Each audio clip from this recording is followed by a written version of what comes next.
निज जालरे निजे फसीगला अमेरिका चेषाकु तेषा नीति आपणैब भारत अमेरिका उपरे 50% टारिफ लगाइबाकु रणनीति।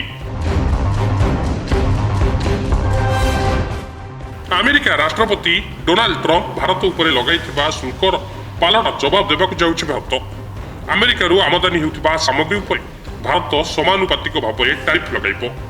ए संक्रांत में भारत सरकार अर्थनैतिज्ञ मानक सह विचार विमर्श आरंभ करिसेंती ओ खूब शीघ्र ए संक्रांत में निष्पत्ति होई पारे बोली कुहा जाउछि।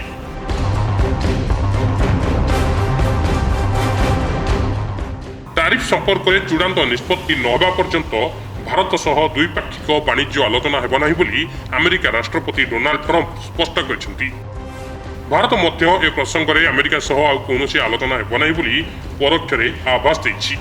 एही समय रे भारत अमेरिका क्रय करबाकु थिबा 35,000 कोटी टंकार बोइंग क्रय को स्थगित रखी निजर आभिमुख्यर किंचित आभास दैछि। एहा सह अमेरिका उपरे भारत अनुरूप भाव में 50% टारिफ लगाइबा पई प्रस्तुति आरंभ करछि।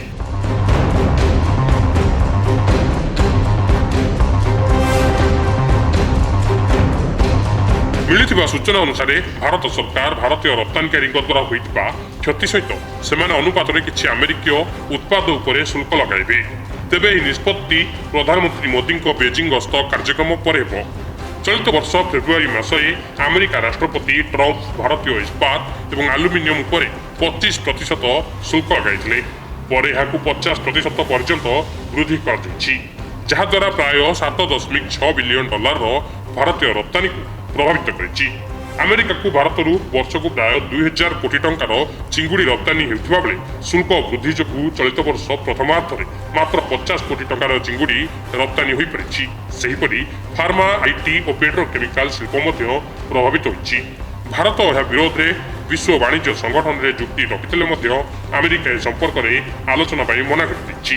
फलरे भारत निजर स्वार्थ पाई अमेरिका उपरे पालटा शुल्क लगाइबाकू योजना करछि। प्रथम पर्यायर सीमित अमेरिकीय सामग्री उपरे भारत एही प्रतिशोधमूलक शुल्क लगाइब। एही सामग्री गुड़िकू एपरि भाबरे चयन कराजिब जेपरि शुल्करू सृष्टि हेउथिबा राजस्व अमेरिकार पदक्षेप द्वारा भारतीय रप्तानिकारी क्षति सहित समान हेब।